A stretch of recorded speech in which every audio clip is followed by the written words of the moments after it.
Good afternoon friends, my name is Dipanjan Shaha and welcome to my channel Computer Science Corner. As you have seen in my previous videos that I have taught you about various programming structures that are being used in the Python programming language, and in the latest video which I have uploaded I have taught you about decision making and how it is being done in the Python programming language using if, else and if else or elif statements structures. Today I am going to discuss about the various types of loops that are being used in this programming language, or rather in any programming language. So basically, what do you mean by loops?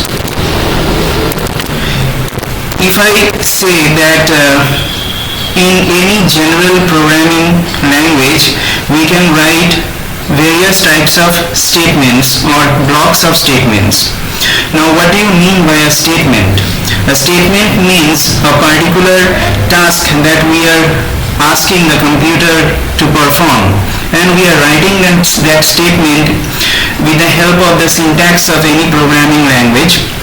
Now if we want to execute that task or that statement multiple number of times, then it will be a problem if we write the same statement over and over again. Suppose if I want to multiply or add some numbers 50 or 100 times or even more, then I have to write the same statement 100 or 150 times dot dot dot up to infinity may be the case. So it will be a tiresome job. So in order to eradicate that problem, the makers or the founders of the programming language have come up with a solution of using a loop. That means we will write that particular statement which we need to execute multiple number of times inside a loop, and then it will be executed as we want it to be. So in general, statements are executed sequentially in any programming language. That is, one statement is executed after the completion of the previous statement, not before that, in case of any general flow of the programming. So the first statement in a function is executed first, then it is followed by the second one, then by the third one, and then so on. So it may be a situation where we need to break this particular structure of executing a program and to execute a block of code several number of times, as I have mentioned earlier in this video. So programming languages provides various control structures that will allow us to compile executed paths much more correctly. So what do you mean by a loop statement? A loop statement allows us to execute a statement or a group of statements, also known as block of statements, multiple number of times. In the Python programming language, we have many loops structures such as for loop, do while loop and while loop. So these are the three main loops which we use in any programming language, and there are also special types of loop structure known as nested loops, which I will describe later. Okay, so up to this point I hope everything is clear in your mind. If not, then please comment your doubts or queries in the comment section of this video when it will be uploaded in YouTube, and I will automatically or definitely try to solve your problem or query. Okay, so let us talk about for loop. In any type of loop, we need a loop variable.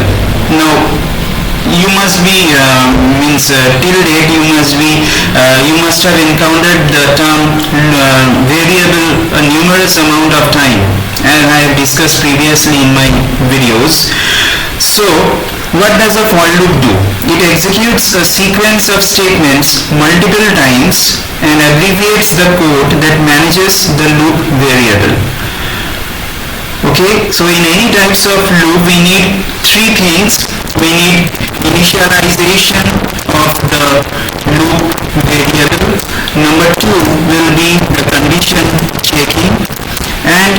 3 will be incrementation or decrementation of the loop variable. Okay, of the loop variable. Now let me take one example, then it will be much more clear to you. See over here, I am going to print the name of my YouTube channel multiple number of times, say about 5 times. So what will I do? I can create in Python. The for loop is generally in any programming language, loop structure remains the same more or less, but it may differ syntactically.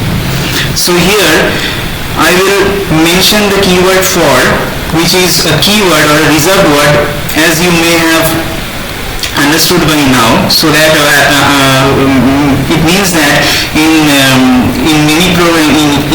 this programming language, this keyword cannot be used in place of any variable names or identifiers names and such on. Okay, so here I will write the for keyword, then I will take one loop variable as I mentioned earlier in this video. Let me name the loop variable as I. Then I need to use a special type of operator which is also known as the membership operator. So for I in range of 5.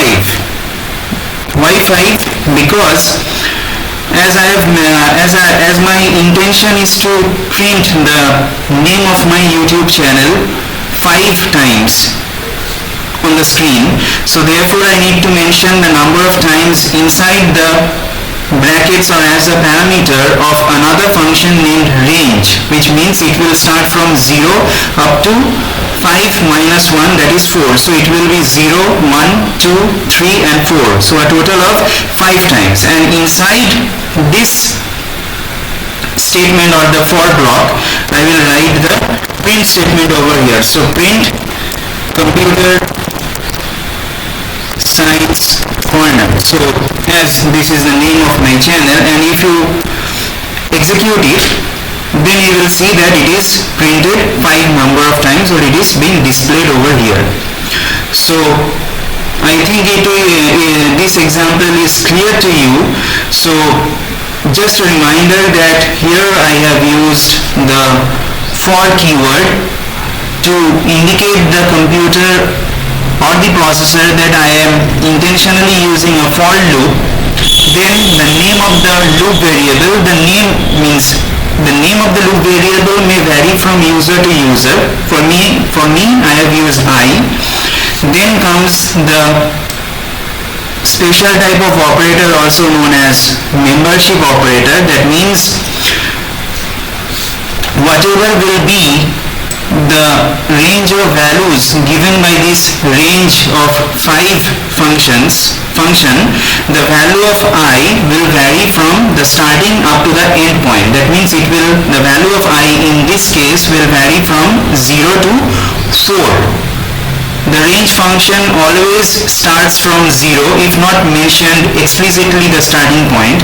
That means if I would have mentioned over here as 1, 5, suppose like this, 1, 5, then it would have executed for 5 number of times anyway. It may vary. So if I have written like this range of 1, 5, that means I have mentioned explicitly the starting point and the ending point. That means the starting point will be 1 and the ending point will be 5 inclusive. But if I have written in the previous way like this without mentioning the starting point, so the compiler or the interpreter will interpret it as the starting point will be always 0 and the ending point will be the 5 minus 1, that is 4. Okay, so then it will be printed as 0, 1, 2, 3, 4. So it will be printed as 5 minus 1 4 times. So I hope that the for loop is clear in your mind. Next comes the while loop. Now the while loop is another type of loop which is also which works as much as the same as a for loop, but it is somewhat syntactically different. It repeats a statement or group of statements while a given condition is true. Then it tests the condition before executing the loop body. So let me execute some code for you, then it will make sense to you. So I will do the same thing over here. I will initialize a variable named I as 0. Then I will write the while keyword or the reserved word which indicates that I am purposely trying to execute a while loop.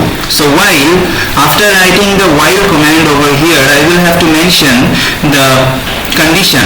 So what will be the condition? While I is less than 5, or if I am intentionally wanting to start the loop from the value 0, then I will have to mention it at while I is less than 5, since it is starting from 0.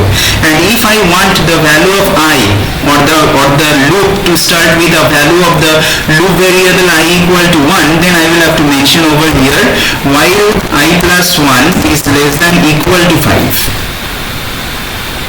We can do in either of the two ways, but let me take it from 0 only. So while I less than 5, this particular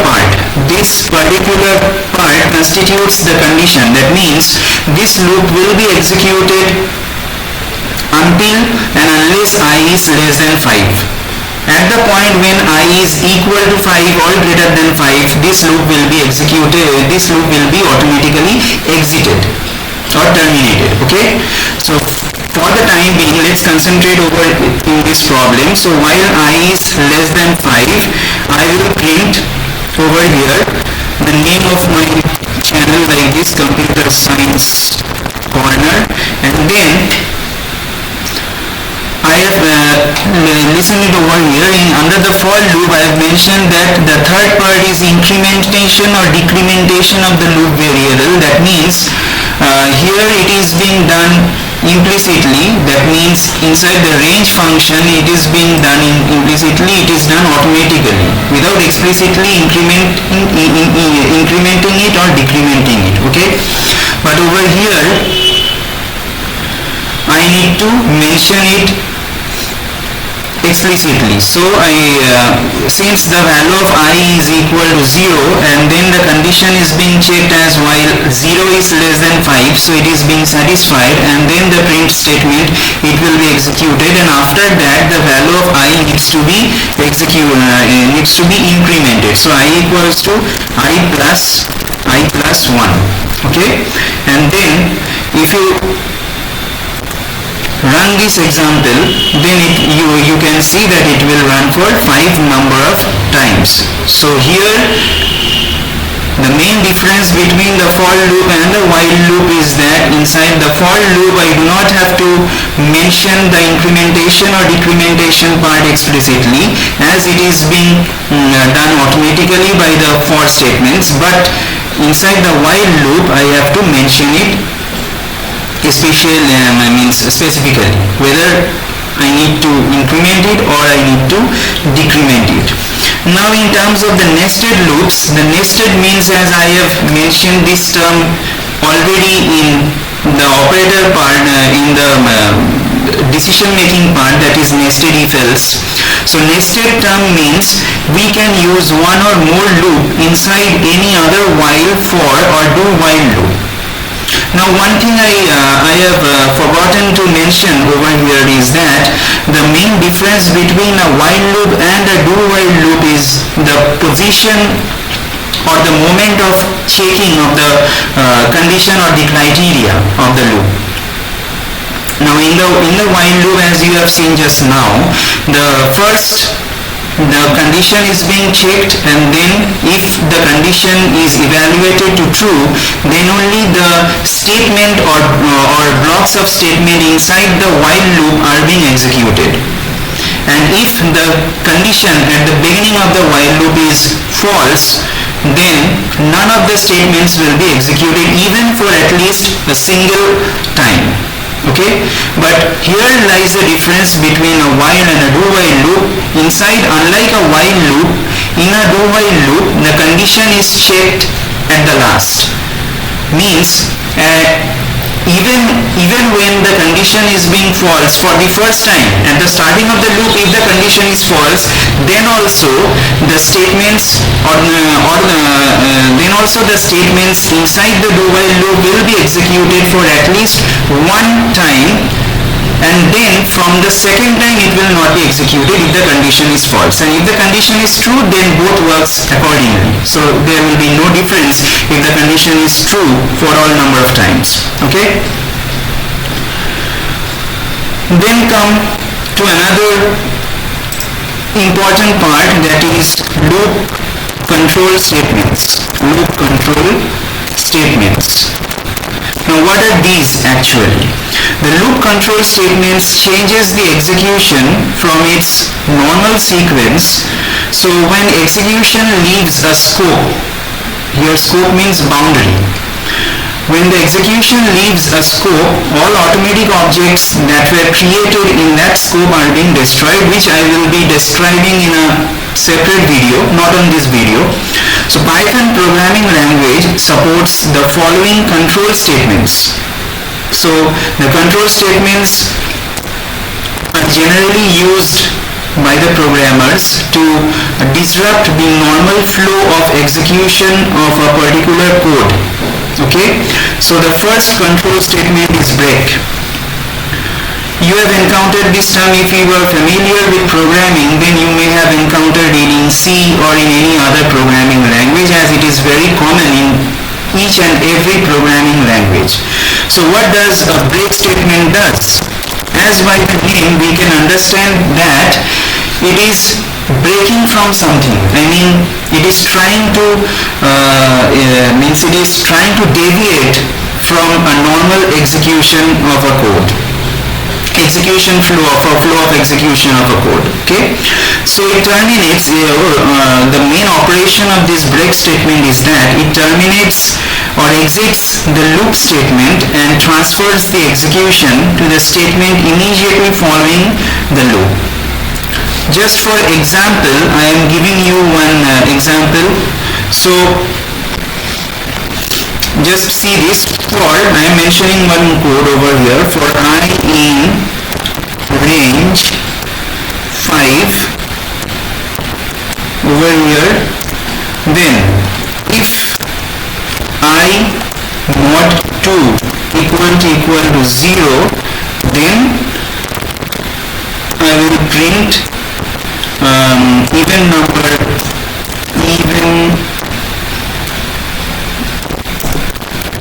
number is detected, and then so breaking from the loop. And I can mention it over here also that if I mod 2 is not equal to 0, that means checking for here I am checking for an odd number, checking for an odd number over here. So if I mod 2 is not equal to 0, then I will simply print I. If I, this part, the second part is being checked for even number, so it is checking, sorry for the spelling mistake, it is checking for an even number. So whenever the program will detect an even number, it will print even number is detected, so breaking from the loop, and without printing anything it will simply break using the break command. And over here just let me introduce something. Okay, sorry for the interruption.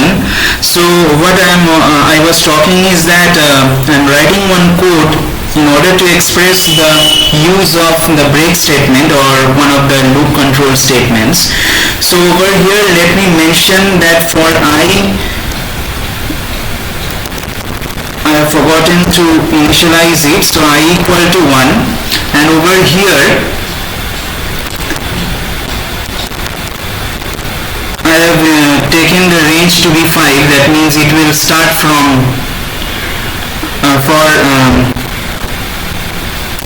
sorry, I don't need over here. So for I in range of 5, so if the value of I is not equal to, means if the value of I is an odd number, then it will print that value of I, else it will just print this particular statement that even number is detected, so breaking from the loop, and after that, without printing the value of I have just used the break statement to completely come out of this loop. So let us check what it is doing after running this example. It is not printing anything. Why? Okay, I have done one error over here. See, this is because over in the range function over here, I have forgotten to mention the starting point. That means I have only mentioned the ending point when the loop is to be exited normally or terminated normally. So over here, if I do not mention the starting point explicitly, then the range function always starts from the value of the loop variable to be 0. So here the loop is starting with the value of the loop variable I equals to 0, and as we all know that the value 0 is an even number, so without, it is checking over here, so 0 mod 2. Now you know what is the purpose of using this, the percentage or the modulus operator. The purpose of the modulus operator is to find out the remainder when the operand on the left hand side of the modulus operator is divided by the operand on the right hand side of the modulus operator. So in this particular case, the value of I is equal to 0 as we have just seen. So over here 0 mod 2, that means the remainder when 0 is being divided by 2 will not be equal to 0. It will be 0. So this particular if statement, this particular condition of the if statement is coming out to be false, and for which it will just ignore this if portion and come to the elif portion to check the second condition. And here we are seeing that this condition is coming out to be true. So without printing anything, it will just come over here and even number is detected, so breaking from the loop, this statement will be printed as you are seeing in this output, and after that I am breaking from this loop. That means whenever for I equals to 0 at the very first iteration, this line will be printed, and then without incrementing or without any other further iteration of the for loop, the program will come to an end. So now if I explicitly mention the starting point over here as range of 1, 5, we are indicating the compiler to start this for loop by using the loop variable whose value varies from 1 to 5, 1 to 4 actually, not 5, because the ending point is always exclusive. That means it will be ending point minus 1. So it will vary from 1, 2, 3 and 4. Okay, so now you will see that the value of I equal to 1 will be printed, and after that the second line will be printed, and then again the program will come to an end. So let us see over here, since the value of I is starting from 1, so over here inside the if loop, inside the if statement, the condition is coming out to be true as 1 when divided by 2, the remainder is not equals to 0. So therefore, since the condition is satisfied over here, the value of I, that is 1, will be printed as it is shown in this part. It is printed over here, and then the value of I will be incremented. So I will become 1 plus 1, that is 2. So in the second iteration, when the value of I is 2, it will come directly over here, since I will have an even number stored in it, and then this line will be printed, and then we will, without going to the third iteration, that means without incrementing the I from 2 to 3, it will break from the for loop and the program will come to an end, since there are no other further statements after the for loop. So these are all the okay. So I've forgotten another loop control statement which is known as Another loop control statement is the continue statement. It is just the opposite of the break statement. To be fair, the continue statement states that it causes the loop to skip or ignore the remainder of its body and immediately retest its condition prior to reiterating. That means if for any statement a condition comes out to be true, then we may continue it without further execution of any other statements that may preside within that loop structure. So let me give one example over here.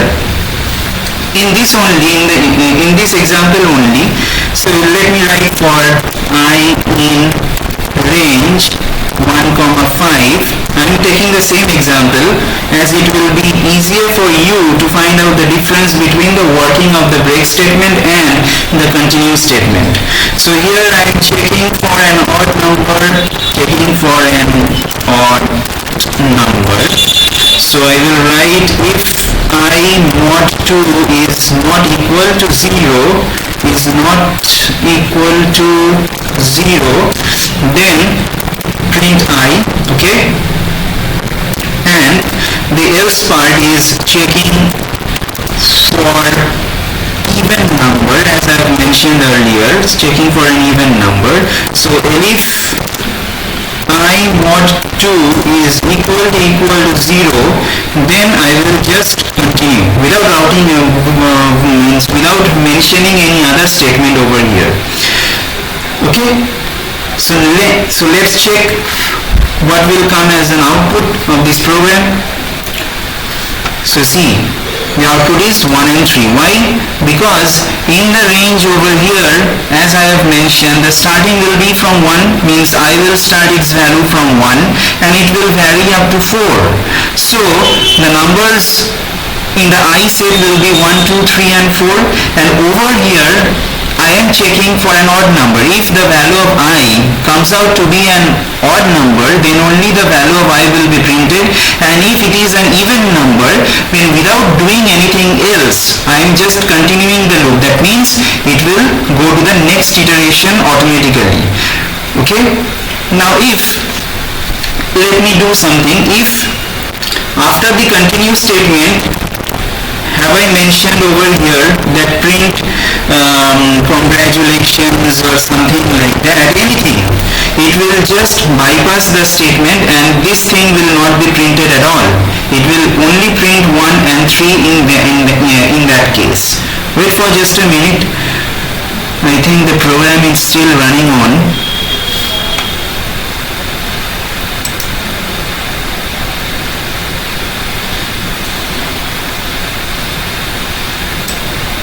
Okay, not a problem. I think there is some problem in the programming structure or some logical error there might be. So let it be.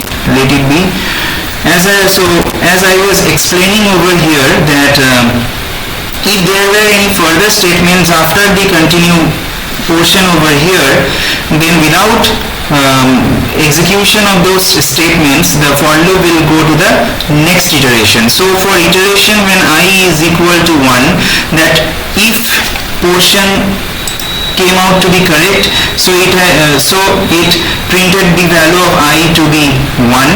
After that, when the value of I became 2, that means in the second iteration, this part was executed, the elif portion, as it was an even number, and inside this the continue statement was executed, so it, without doing anything else, it directly went on to the third iteration when the value of I came out to be 3. And since it is an odd number, then again 3 is being printed over here, and then again in the fourth iteration when I equal to 4, as it is an even number, continue is being done. But since the range is up to 4, so we came out of the whole for loop and the output was only 1 and 3. That means it skipped printing the even numbers. So with this example, I am concluding this video. I hope that whatever I have taught you or showed the demonstration of example codes over here, you have understood it clearly, and if there remains any queries or doubts in your mind, you are very much welcome to mention it in the comment section of the video, and hence I will be able to I will be able to illustrate them much more easier to you, so that it will be clear to you to understand the main facts. Okay, so up to then, stay safe in this pandemic situation, and till then I will take a leave, and I will come up with much more topics in the future videos. So stay tuned in my channel. Have a nice day. Thank you.